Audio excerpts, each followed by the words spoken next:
back to another series of Enriched Relationships. Hey, I'm Dr. Rick. I'm Dr. Rick. Rick, why did you give that money to that homeless person earlier today? I was trying to do our opening.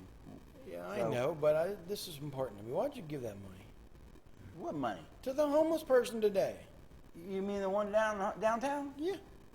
Because I wanted to give him money. I mean, he had a sign that said, we'll work for food, but he didn't have any legs, but so I just gave it to him. But a lot of them say that. I mean, come on. I mean, how do you think he was going to spend it?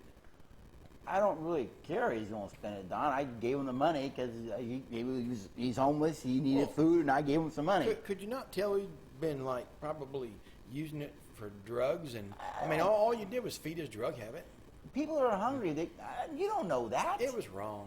It was not wrong. I mean, come on, Don. You don't know that he probably wanted to eat. I don't go around deciding whether they're doing alcohol or drugs or not. They're homeless. They need food. They want to eat, and they're a person, and so I feed them. Yeah. What makes you think you're right and I'm wrong? Just because I think about the outcome of it, and the majority of the time. You don't know the outcome. Do you follow them? Yeah. You do. That's called a lie, ladies and gentlemen. They flat out lie. That's not true. Okay. Yeah, that's you clear. don't. You don't follow but them. it's wrong. I mean, all you're doing is feeding their habits. Otherwise, that's. You don't know that. You don't know that. I mean, think about it. They don't eat. You admit they're homeless. So when someone's homeless, they don't have an income. They need to eat. Most of the shelters don't open until later in the day. Sometimes people can't get in there. I care enough to want to give them something to eat. What they do with it, money is up to them. I don't hold them accountable for what they do with it. I just care enough to give them the money. Whatever. See, there you go. See, you think you're right and I'm wrong. Yeah. Well, you're not. Well, let me ask you something. Yeah. What do you think? What do you think under the covers we're really trying to discuss versus who's right or wrong? Well, number one, I don't think I've ever been under the covers with you. When we were growing up, we used to share a bedroom, but we had separate beds. So I'm not sure what you're referring to. Amen with that. Yeah. So what are you referring to? Well, I guess it's the fact of this. First of all, you guys know that we're just kidding around pretty well. And part of this conversation is because when I go downtown, I actually give these homeless people money. And the conversation that I've had with Rick is exactly what people I work with have with me. And so they want to make this a right or wrong thing. In summation, I don't know why right or wrong is even important. I think what's important is that somebody feels caring enough to want to give. And by the way, if I think about it from at least where I come from with my faith, I believe that I'm held accountable for the giving, and that person's held accountable for the spending. So are you saying that in this little dialogue that we had, that you have in reality with people that you work with, are you saying that they're not right or wrong issues? They're what? Different? They're just different. And actually, this whole conversation we had, because I've made a personal decision not to let it get into that right or wrong conversation, I just don't have that. Interesting. In other words, we can make a decision for it to just come out as we see differently. We don't have to build up into this whole right or wrong. Don just used a word that I use a lot in the work that I do. So many times people get into conflict and they start to squabbling and this civil war goes on in their relationships and they're battling back and forth. Rick, you would use the word civil war the way that you're a civil war freak. Yeah.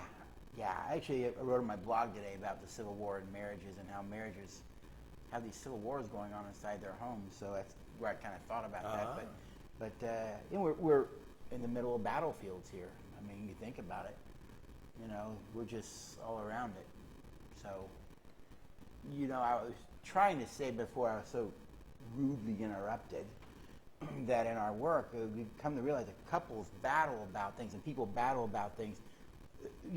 He's right, I'm wrong, I'm right, he's wrong. And really, these are not right or wrong issues. They're just differences in perception. Yes. And the difference in perceptions get labeled as right or wrong. Yeah. Correct? Correct. So if you look at even the situation, that there's one caring person who doesn't want to feed a bad habit because they know that it will negatively affect that homeless person, right? And there's another person who wants to provide a need because they care enough. In other words, both actually really care. I just picked that up. So you're actually suggesting, especially to those listening, that both people are operating out of care? Yes. How can it not be caring to not feed someone that you see that definitely needs food? I would say that it's a different conversation, but what I am trying to get to is that they both really operated out of care from different perspectives. Exactly. I hope you're catching this, folks. This is a real important point we want to make. One cared because they saw someone hungry, and because they said, hungry person, perceptions, hungry, they cared enough to give. Other person saw alcoholic, drug addict. If I feed this, it feeds the addiction. I care enough about this person to not feed the addiction. Their care motivates them to not give because they don't want to be a part of this person continuing to harm themselves. So it leads to this, that if so many times if we would really discuss our thoughts and our feelings about things versus trying to start out with it with a stance of, I know what mine are, and mine are right, and I don't like the way that theirs seems, even though I don't really know what it is under the covers, but I'm going to do my best to make them feel like they're wrong and that I'm right, as if right or wrong even matter as much as the relationship matters. Interesting point. So I think as we wrap this up, what we can say is that I am much better looking than Don is. And I would agree. Thank you for joining us on another time of Enriched Relationships. I knew I was right. You are. I know. Good night. Good night.